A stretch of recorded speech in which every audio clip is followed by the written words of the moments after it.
خود کراچی سینٹر کے جو جنرل مینیجر تھے پہلے زیادہ بخاری صاحب، یہ سب لوگ ادب سے جڑے ہوئے لوگ تھے. اور اس کے بعد پھر افتخار عارف صاحب، عبید اللہ بیگ صاحب، قریش پور صاحب، ادھر مدبر رضوی صاحب، اور ادھر مختار صدیقی صاحب، اس طرح کے لوگ. سر مدبر رضوی صاحب کا ذکر آیا تو میں پوچھنا چاہوں گی کہ اس زمانے میں ادبی پروگراموں کی ترقی کی کیا رفتار تھی؟ چاہے وہ ڈرامہ ہو یا کوئی دوسرا، تو اس کے معیار کا تعین کریں اور اس کو بتائیں کہ ہاں یہ اس قابل ہے کہ اسے ٹیلی ویژن سے چلنا چاہیے یا نہیں. اور وہ پروڈیوسر کے ساتھ مل کے ایک بات ہے. ان کے بعد جب وہ عارف صاحب یہاں سے چلے گئے تو پھر مدبر رضوی صاحب ان کی جگہ پر اسی کام پر، اور ایک بڑے زبردست پڑھے لکھے عالم، بلکہ ہم تو ان کو چلتی پھرتی لائبریری کہا کرتے تھے. ان کی یادداشت، ان کے ریفرنسز اتنے مضبوط اور فوری طور پر موجود ہوتے تھے کہ آدمی کو حیرت ہوتی تھی کہ آپ نے کہا طلسم ہوش ربا اور اس کا کردار، اور انہوں نے کہا کہ ہاں وہ جو رجب علی بیگ سرور کی فلاں کتاب ہے اور وہ جو میر امن کی کتاب ہے، تو مطلب آج کے زمانے کے اے آئی تھے. آج کے زمانے کی اے آئی. صحیح، واو امیزنگ. مطلب یہ کوالٹیز تھیں ان سب کام کرنے والوں کی کہ جو ٹیلی ویژن کے پروگراموں کو تیار کرنے کے ذمہ دار تھے. اس میں پروڈیوسر ہی نہیں، پارٹیسپینٹ. اور ہم سب لوگ بیٹھ کے پہلے گفتگو کرتے تھے، اس میں طے کرتے تھے کہ ہمارے کون کون سے ایریاز ہیں. کچھ ایریاز ایسے ہوں گے کہ جس کے اوپر ایک پارٹیسپینٹ کمزور ہوگا، کوئی دوسرا بہت اچھا بول سکتا ہوگا، تو اس کو پھر تقسیم کر لیتے تھے کہ تاکہ ہر ایک کا بیسٹ اس میں سے سامنے آ سکے. کہ ایسے لوگ ہمارے یہاں موجود تھے جیسے افتخار عارف صاحب یا مدبر رضوی صاحب اور ادھر مختار صدیقی جیسے لوگ. تو ہمارے ہاں ایک اور جو ادبی پروگراموں کی ہی ایک جہد سمجھیں اس کو، کہ جو بہت سارے ہمارے ادبی ناولز تھے ان کی ڈرامائی تشکیل ہوئی. اچھا. اور وہ بہت ہی مضبوط ناول تھے. اس وقت شاید اتنے پاپولر نہیں تھے پی ٹی وی پہ آنے سے پہلے، لیکن جب وہ پاکستان ٹیلی ویژن پہ پیش ہوئے تو ان کی مقبولیت کو ایک دم سے سمجھیے پڑ لگ گئے. مثلا خدا کی بستی. خدا کی بستی جب پیش ہوتا تھا، میرا بچپن تھا، مجھے یاد ہے کہ سڑکیں ویران ہو جاتی تھیں. میم میں آپ سے پوچھنا چاہوں گی کہ آپ نے پاکستان ٹیلی ویژن پر کس طرح کے شوز ہوسٹ کیے ہیں؟ ہم نے مختلف طرح کے پروگرامز کیے ہیں. ہم نے سوشو اسلامک پروگرام بہت سال تک کیا، 8.5 سال تک، حیا للفلاح. اچھا. اور اس میں بھی ایک نیا آئیڈیا تھا کہ عام لوگوں کو بلا کے پوچھا جائے کہ ان کی زندگی میں مذہب کی کیا جگہ ہے، کیا تعریف ہے، کس طرح وہ مذہب کو دیکھتے ہیں. تو اس میں بزنس مین بھی آتے تھے، ڈاکٹرز بھی آتے تھے، ہر فیلڈ سے لوگ آتے تھے اور ان سے اس پر بات ہوتی تھی. اور بہت اچھا ایک وہ پروگرام نکل کر آتا تھا کہ یعنی مذہبی شخصیات سے تو جو بات ہوتی ہے وہ ایک الگ معیار کی ہوتی ہے، لیکن جو ہم عام لوگ ہیں ہماری زندگی میں بھی مذہب ایک بہت اہم اور بڑا مثبت کردار ادا کرتا ہے. تو وہ لوگ جب اپنے ایکسپیرینس شیئر کرتے تھے یا اپنی سوچ بتاتے تھے کہ ہم نے فلاں وقت جیسے اگر حج پر گئے تو ہمیں یہ احساس ہوا، ہم نے یہ دیکھا. تو مطلب آپ کو بہت کچھ سیکھنے کو، جاننے کو بھی ملتا ہوگا. اور پھر وہ ہم لوگ ان کی فیلڈ میں پوچھتے تھے کہ اپنی فیلڈ میں آپ نے اس کو محسوس کیا، اس کا کوئی ریلیشن نظر آیا، اس کو کیسے ریلیٹ کریں گے. تو وہ بتاتے تھے کہ جی ہم نے جیسے میڈیکل میں ہیں تو ہم نے، ویسے تو ڈاکٹرز کہتے ہیں کہ بھائی معجزے نہیں ہوں گے اور یہ، لیکن ہم نے اپنی آنکھوں سے دیکھا. تو اس طرح وہ ایک بڑا اچھا پروگرام تھا. پھر ہم نے ایک پروگرام کیا تھا جو شاعرات کے انٹرویوز پہ تھا، تسنیم اسلم کرتی تھیں وہ پروگرام، وہ ہم نے اس کی میزبانی کی. پھر ایک اور بڑا اچھا پروگرام تھا جو ہمیں بھی بڑا اچھا لگتا تھا، وہ پروگرام ہم نے کیا تھا جو خواتین پہ پروگرام تھا ہمارا، جو عالمی یوم خواتین ہوتا ہے، اس کی پوری ایک سیریز ہم لوگوں نے کی تھی کہ اس کے اندر ایسی خواتین کو بلایا جائے جنہوں نے عورت کے لیے کام کیا، اس کے شعور کے لیے، اس کے حقوق کے لیے کیا مسائل تھے. تو وہ بھی ایک پروگرام ہم نے کیا. اچھا، اس کے علاوہ اور ہم نے مختلف پروگرامز کیے، لائیو ٹرانسمیشن بہت کی، رمضان کی، ربیع الاول کی، محرم الحرام کی، ادبی پروگرامز کیے، مشاعرے کیے. ایک بات ہم ضرور کہنا چاہیں گے کہ اس زمانے میں پی ٹی وی ایک سند کا درجہ رکھتا تھا. اگر آپ پی ٹی وی کے مشاعرے میں شریک ہو گئے تو آپ کو سند مل گئی ہے کہ آپ شاعر ہیں. اچھا. اس لیے کہ اس میں آپ آ ہی نہیں سکتے تھے. اگر آپ شاعر نہیں ہیں یا اگر آپ شاعر ہیں مگر آپ اس مزاج کی کہہ لیں، معیار تو ہم نہیں کہیں گے کہ کسی کو برا لگ جائے، لیکن مزاج کی شاعری اگر آپ نہیں کرتے ہیں تو آپ نہیں آ سکتے، چاہے آپ کتنے مشہور ہو گئے ہوں، کچھ ہو گیا ہو، لیکن پی ٹی وی کا اپنا ایک معیار تھا، اس پہ جانچ کے بلایا جاتا تھا۔ اور جب ہم پہلی مرتبہ یہاں مشاعرہ پڑھنے آئے اور سلیم کوثر صاحب لے کے میں داخل ہوئے اسٹوڈیو میں، اور ہم نے دیکھا سامنے صدارت تھی جمیل الدین عالی صاحب کی، اور اس کے بعد پوری ایک کہکشاں تھی، اور پھر سارے شاعر بیٹھے ہوئے، اس میں سرشار صدیقی صاحب ہیں، انور شعور صاحب ہیں۔ تو جب ہم سے کہا گیا کہ آپ کو سب سے پہلے پڑھنا ہے، تو ہم ایک لمحے کو اندر کام گئے کہ ان لوگوں کے سامنے ہم کیا پڑھیں گے، جبکہ وہ اور پھر ڈائری نکال کے ہم سوچ کے آئے تھے کہ کیا پڑھنا ہے، مگر ہم پھر ڈائری ایک مرتبہ دیکھنے لگے کہ اتنی بڑی شخصیات کے سامنے آپ کیا پڑھیں گے۔ تو اس وقت جو ادبی پروگرامز کا معیار تھا، اور خود شاعر ادیب اتنے بڑے تھے، ابھی ہم پروگرامز دیکھ رہے ہیں تو ہم یہ سوچ رہے تھے کہ پی ٹی وی نے ایک طریقے سے ان قیمتی لوگوں کو محفوظ کر لیا۔ اب نہ امجد صاحب ہیں، نہ پروین شاکر ہیں، ان سب کو ہم کہاں دیکھ سکتے ہیں، نہ طارق عزیز صاحب رہے، سب کو ہم دیکھ رہے ہیں پی ٹی وی کے پاس۔ تو یہ جو ان کا آرکائیو ہے، یہ دراصل ایک البم ہے کہ جب آپ اس کو کھول کے دیکھتے ہیں تو آپ کہتے ہیں کہ کیا کیا نابغہ شخصیات تھیں، اور ہماری خوش قسمتی کہ ہم لوگوں نے ان کو دیکھا، ان سے باتیں کی، ان کے ساتھ پڑھنے کا اعزاز حاصل ہوا ہمیں۔ تو ہم نے بہت سارے پروگرامز کیے ہیں پی ٹی وی پر، اور جیسا ہم نے پہلے بھی کہا کہ ہم نے یہاں سے بہت کچھ سیکھا، اور یہاں سے ہم نے یہ بھی سیکھا کہ ایک دوسرے سے مختلف کرنے کا ایک شوق۔ بالکل، جیسے بات ہو رہی ہے پوئٹری کی، تو میں چاہتی ہوں کہ ہم لوگ چل کر دیکھیں ڈاکٹر انور سجاد صاحب کا ایک کلپ۔ ضرور۔ میں اپنے ایک دوست کی دعوت میں گیا، بڑا قریبی دوست بیچارہ، تو ان دنوں میں نے جو میں بات شروع میں آپ کو بتا رہا تھا کہ میری گردن میں درد تھی جی، تو اس نے دیکھتے ہی اپنے شوقی نے پوچھا، Anwar how is the pain in your neck? اور بڑی مزیدار بات تھی، my wife was with me, میری بیوی میرے ساتھ تھی، میں نے اس کو تھپتھپایا، میں نے کہا شی از فائن۔ ٹھیک ہے کہ نہیں؟ اچھا، اب وہ محبت پین ان دا نیک بن گئی، it takes too much time, لوگ پاس اتنا وقت نہیں کہ اس کا ایک اپنا ایک اعزاز ہوتا ہے بندے کو گفتگو کرنے کا، خاتون سے، یا خاتون کو ایک اعزاز ہوتا ہے مرد سے بات کرنے کا، اپنی فیلنگز کو شیئر کرنے کا، وہ اب رہا نہیں۔ اب وہ فوراً جس طرح فوراً پیسہ کمانا چاہتے ہیں، وہ فوراً آخری منزل تک پہنچنا چاہتے ہیں محبت کی، کیا کہ اس کے ادب و آداب پورے ہوں یا نہ ہوں، شادی تو بہت دور کی بات۔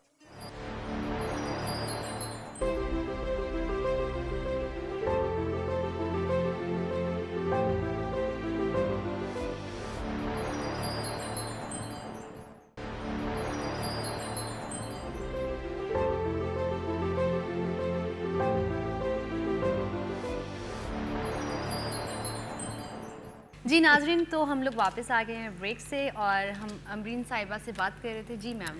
جی بالکل، ابھی ہم جب دیکھ رہے تھے جھلکیاں تو ہمیں قمر اللہ دتا صاحب نظر آئے، اور ہمیں یاد آیا کہ ہم نے پی ٹی وی کے لیے میوزک پہ بڑا کام کیا ہے، اور یہ بھی ہماری صلاحیت پی ٹی وی نے ہی دریافت کی۔ اور شاہین انصاری صاحبہ نے ہمیں سب سے پہلے بلا کے کہا تھا، وہ ایک پروگرام کرتی تھیں ہنستے گاتے، بچوں کے میوزک کا پروگرام تھا، اور اس میں بچوں کے گیت پیش کیے جاتے تھے، تو ہم نے اس میں بچوں کے گیت کافی لکھے، اور پروگرام پھر بعد میں تسنیم اسلم نے کیا، تو وہ اس میں ہم نے کئی گیت لکھے۔ مارننگ شو تھا، وہ پی ٹی وی سے شروع ہوا تھا، اور اس کا نام تھا مینا بازار، تو اس کا جو ترانہ تھا وہ بھی ہم نے لکھا تھا، اور وہ ترانہ ہر روز بجتا تھا پروگرام شروع ہونے سے پہلے۔ اس کے بعد ہم نے کئی مختلف پروگرامز کے لیے گیت لکھے، اور ہم پی ٹی وی کے بیسٹ لیریکسٹ کے لیے نامنیٹ بھی ہوئے۔ بالکل بالکل۔ ایک ہمیں یاد ہے کہ زہرا نگاہ صاحبہ کی ایک نظم پی ٹی وی پہ بنائی جا رہی تھی، اور اس میں کچھ یوں تھا شاید کہ معنی مرنے سے پہلے مجھے اپنے ہر سوال کا جواب چاہیے، تو اس میں یہ تھا کہ وہ کچھ ہو گیا تھا جس پہ اس کا باپ بیٹی کو قتل کر رہا تھا، اور بیٹی جان بچا کے بھاگنے لگتی ہے، تو ماں پکڑ کے لے آتی ہے اس کو، اور باپ اس کو قتل کر دیتا ہے۔ تو وہ مرنے کے بعد وہ لڑکی پوچھ رہی ہوتی ہے کہ چلو وہ تو مرد تھا، تم تو عورت تھیں، تو تم نے میرے ساتھ ایسے کیا، اور تم نے مجھے کیوں مرنے کے لیے سامنے کر دیا؟ ہم ضرور سننا چاہیں گے۔ تو وہ ماں پھر بتاتی ہے کہ میں نے یہ اس لیے کیا کہ ایک بار مر جاؤ، کیونکہ اب جو تم کر کے آ چکی ہو کہ پسند کی شادی کے لیے گھر سے چلی گئیں، تو اس کے بعد پھر یہ معاشرہ تمہیں ہر روز مارتا. تو پی ٹی وی کو یہ پسند نہیں آیا کہ اس طرح ختم ہو بہت ہی دکھ پر. تو پروڈیوسر کا خیال یہ تھا کہ بھئی اس کا اینڈ ایسا ہونا چاہیے جس میں عورت کی ہمت اور طاقت دکھائی جائے کہ یہ ہوتا آیا ہے مگر اب نہیں ہوگا. تو ہم سے کہا گیا کہ اب اس کے آگے آپ لکھ کے دیجئے ہمیں. تو ہمارے لیے بڑا اعزاز تھا کہ زہرا آپا اور ان کے ساتھ پھر ہمارا وہ کلام چلے گا. تو پھر ہم نے اس میں یہ بنایا تھا کہ لیکن اب اندھیاری شب میں کہتے ہیں کچھ تارے، خواب غفلت ختم ہوا عورت سے کہو اب جاگے، اس کا بھی ہر شے پر حق ہے اپنا حق وہ مانگے، چونکہ عورت نام ہے تیرا سب اونچی تیری ذات. تو اس طرح وہ پھر ہم نے اس کو ختم کیا اور وہ بنا بھی بہت اچھا تھا کہ وہ ایک بہت سیڈ میوزک تھا، اس کا بالکل تھیم بھی الگ تھا. پھر ایک دم وہ سی سائڈ پہ چلے جاتے ہیں اور ایک کھلی فضا میں عورت کو دکھاتے ہیں اور پھر کہتے ہیں کہ لیکن اب اندھیاری شب میں کہتے ہیں کچھ تارے. تو وہ ایک بہت اچھا گیت بنا. تو کئی سارے ہم نے پی ٹی وی کے لیے گیت لکھے اور ہم بیسٹ لیرکسٹ کے لیے نامنیٹ بھی ہوئے. ایوارڈ تو خیر وہ محمد ناصر صاحب کو ملا تھا، لیکن ہمارے نزدیک تو نامنیشن ہی اصل میں بڑی بات ہوتی ہے. اور ناصر صاحب اتنے سینئر آدمی ہیں کہ ان کو ایوارڈ ملا تو بھی ہمیں خوشی ہوئی کہ اچھا ان کے ساتھ ہم بھی کھڑے تھے کہ ہاں بھائی یہ بھی امیدوار ہے. تو یہ بھی ہم نے کام کیا پی ٹی وی پہ. جو ان کی پہچان ہے کہ رکے تو چاند چلے تو ہواؤں جیسا ہے، رکے تو چاند چلے تو ہواؤں جیسا ہے، وہ شخص دھوپ میں دیکھو تو چھاؤں جیسا ہے. تو یہ محمد ناصر کا جن صاحب کا شعر ہے، وہ گیت لکھتے تھے اچھا ٹیلی ویژن کے پروگراموں کے لیے. اچھا ٹیلی ویژن کے پروگراموں کے لیے جیسا کہ امرین بتا رہی تھی، گیت لکھنا یوں ہی نہیں تھا کہ کسی کو بھی بلا لیا اور گیت لکھوا لیا، بلکہ اس کے لیے باقاعدہ شاعر، اس کی ایستھیٹک سینس، اس کی انڈرسٹینڈنگ، اس کی ایجوکیشن، وہ سب ضروری تھا. لہٰذا بڑے بڑے لوگوں نے ٹیلی ویژن کے لیے گیت لکھے. آپ سے بھی میں کچھ سننا چاہوں گی. ہر ایک چہرے پہ دل کو گمان اس کا تھا، ہر ایک چہرے پہ دل کو گمان اس کا تھا، بسا نہ کوئی یہ خالی مکان اس کا تھا. ہر ایک چہرے پہ دل کو گمان اس کا تھا، بسا نہ کوئی یہ خالی مکان اس کا تھا. محبتوں کی کہانی میں کون شامل تھا، محبتوں کی کہانی میں کون شامل تھا، مجھے تو بارہا خود پر گمان اس کا تھا، مجھے تو بارہا خود پر گمان اس کا تھا، مجھے تو بارہا خود پر گمان اس کا تھا. اور ہوا نے اب کے جلائے چراغ رستے میں، ہوا نے اب کے جلائے چراغ رستے میں، کہ میری راہ میں عادل مکان اس کا تھا. ہر ایک چہرے پہ دل کو گمان اس کا تھا. واہ سر، ویری نائس. عقیل عباس جعفری صاحب، میں آپ سے پوچھنا چاہوں گی کہ آپ اردو ڈکشنری بورڈ کا حصہ بھی رہے ہیں نا؟ جی. تو ہمارے ناظرین کو اس کے بارے میں کچھ بتائیں. بھئی یہ 2016 سے 2019 تک 3 سال مجھے وہاں پہ خدمت کرنے کا موقع ملا. تو اس دوران بس کوشش کی کہ اپنے بساط بھر جو خدمت انجام دے سکیں. تو سب سے پہلا کام تو ہم نے یہ کیا تھا کہ جو اردو کی سب سے بڑی لغت ہے، نہ صرف اردو کی بلکہ دنیا کی سب سے بڑی لغت ہے، 22 جلدیں کسی بھی لغت کی نہیں ہیں، دنیا کی کسی زبان میں اتنی ضخیم جلدیں نہیں ہیں. تو اس کو ہم نے آن لائن کیا. وہ 2,60,000 الفاظ، ان کی اسناد، ان کی تفصیل ساری وہ آن لائن کی. پھر اس کے بعد اگلے مرحلے میں ہم نے اس کو ریکارڈ بھی کیا، جس سے آسانی یہ ہوئی کہ اب کسی بھی لفظ کے آپ کو تلفظ معلوم کرنا ہے تو وہ اب آپ بآسانی جو ہے اس کی مدد سے معلوم کر سکتے ہیں. اچھا. تو یہ ایک خدمت انجام دی. پھر اس پوری 22 جلدوں کی 2 جلدوں میں تلخیص کی. پھر اس کو ہم نے اسکین کر کے ان 22 جلدوں کو سی ڈی کی شکل میں بھی پیش کیا.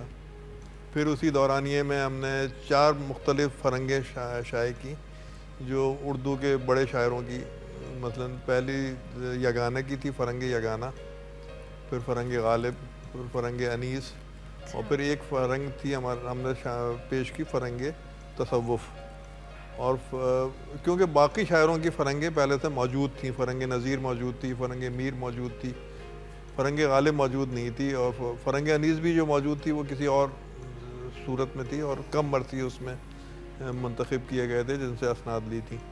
تو یہ ایک کام ہو گیا. جی ناظرین، تو ہمارے پاس شکیل عادل صاحب کا ایک کلپ ہے جس میں امبرین صاحبہ نے ہوسٹنگ کی ہے، تو چل کر وہ دیکھتے ہیں.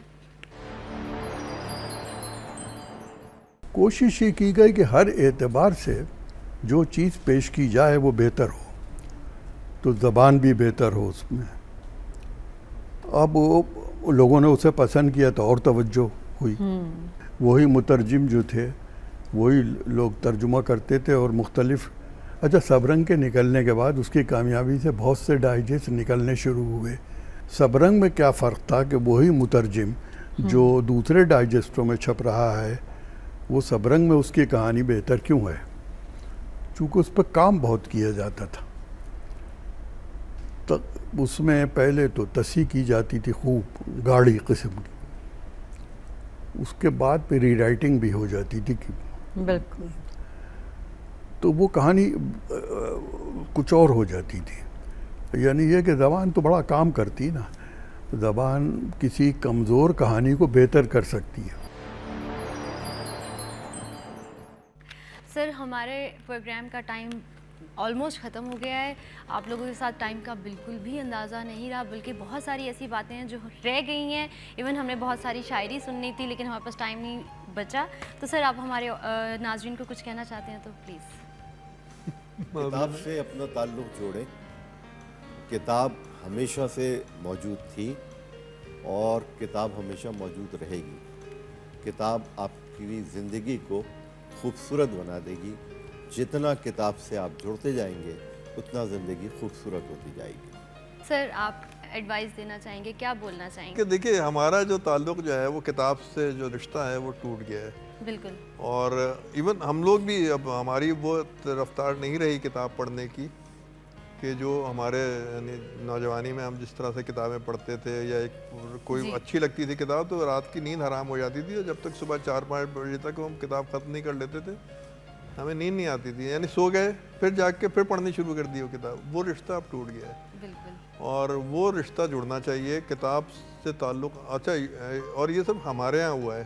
ہمارے ہاں یہ کہتے ہیں کہ کتاب ختم ہو گئی ہے، لیکن انٹرنیٹ کی وجہ سے کتاب ختم ہو گئی ہے، لیکن دنیا بھر میں انٹرنیٹ موجود ہے اور دنیا بھر میں کہیں کتاب ختم نہیں ہوئی.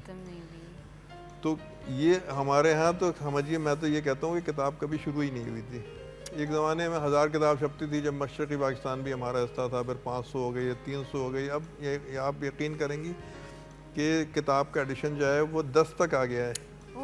20 تک آ گیا. 50 کتابیں 50 کتابیں بھی وہ پہلے سے اگر بک ہو جائیں تو بنا لیتے ہیں. اس کو کتاب بنانا کہتے ہیں وہ، کہ ہم نے کتاب تیار کر لی. تو اب کتاب کی سیل پہ اثر پڑے گا. جی سر، میں تو قیمت بڑھ جائے گی. قیمت بڑھے گی تو ظاہر ہے اس کی فروخت رک جائے گی. بالکل. تو بہت سارے عوامل ہیں کتاب سے دور ہونے کے. یہ ان سب چیزوں پہ کنٹرول ہونا چاہیے. سر، ہمارے پاس شو کا ٹائم بالکل شارٹ ہے. آپ کی باتیں ہمیں بہت اچھی لگ رہی ہیں. انشاءاللہ ہم آپ سے دوبارہ بھی ملاقات کریں گے. لیکن ابھی میم، اگر آپ ہمارے ناظرین کو کوئی میسیج دینا چاہتی ہیں تو پلیز. بس ہم تو صرف اتنا ہی کہنا چاہیں گے کہ کتاب اور ادب سے تعلق قائم کریں، اس لیے کہ ادب عرفان ذات عطا کرتا ہے. ادب سے ہی آپ سوچنا سیکھتے ہیں، آپ اپنے آپ کو سمجھتے ہیں، خدا اور کائنات کو، ان تینوں کے آپس کے رشتے کو سمجھتے ہیں. اور جہاں تک کتاب کا تعلق ہے، کہتے ہیں کتاب انسان کی سب سے اچھی دوست ہے. تو یاد رکھیے کہ انسان اپنے دوستوں سے پہچانا جاتا ہے. اس لیے کتاب ہمیشہ اچھی اور معیاری پڑھیں، کیونکہ جیسے دوست ہوں گے ویسی ہی آپ کی بھی شخصیت. واہ، ویری نائس.